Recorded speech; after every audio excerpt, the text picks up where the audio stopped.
Given the ongoing war between retail traders and Wall Street, the surreal price actions, and potential dangers ahead, I have to say a few quick things about bubbles, speculation, and investing.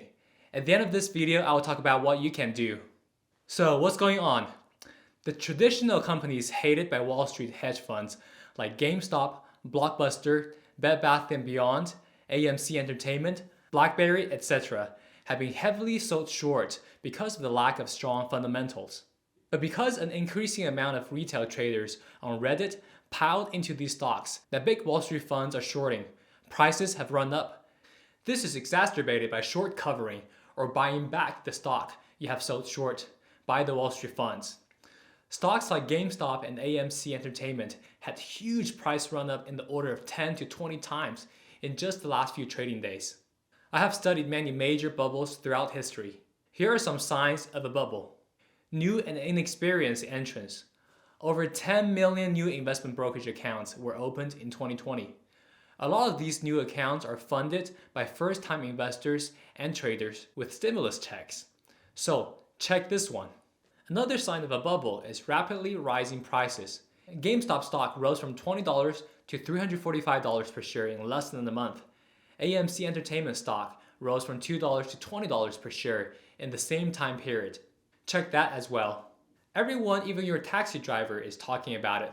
This is when you know there is very little additional information that's not priced into the stock. Check this one. Leverage.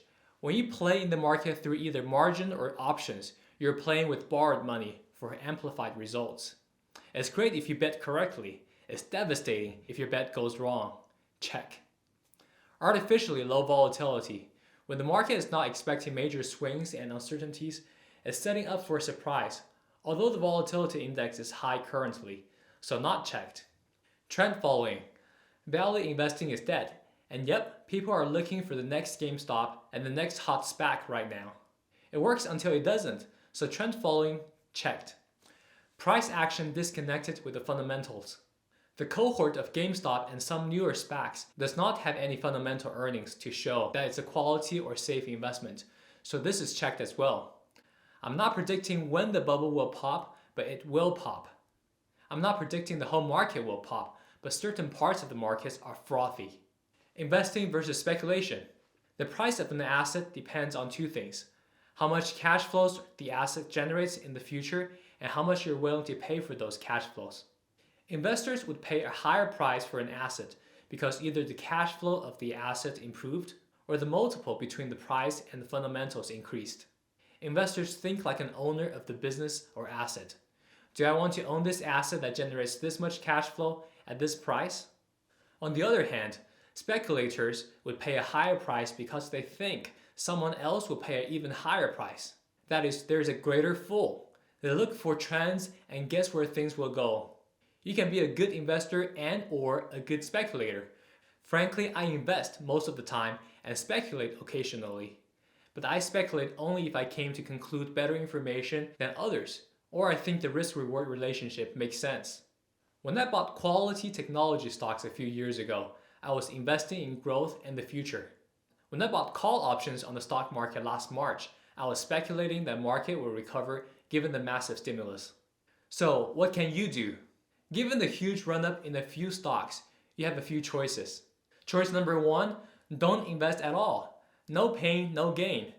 You don't lose or make anything. This is fine for the short term, but it becomes a huge opportunity cost for the long term. 2, invest in the bubbles.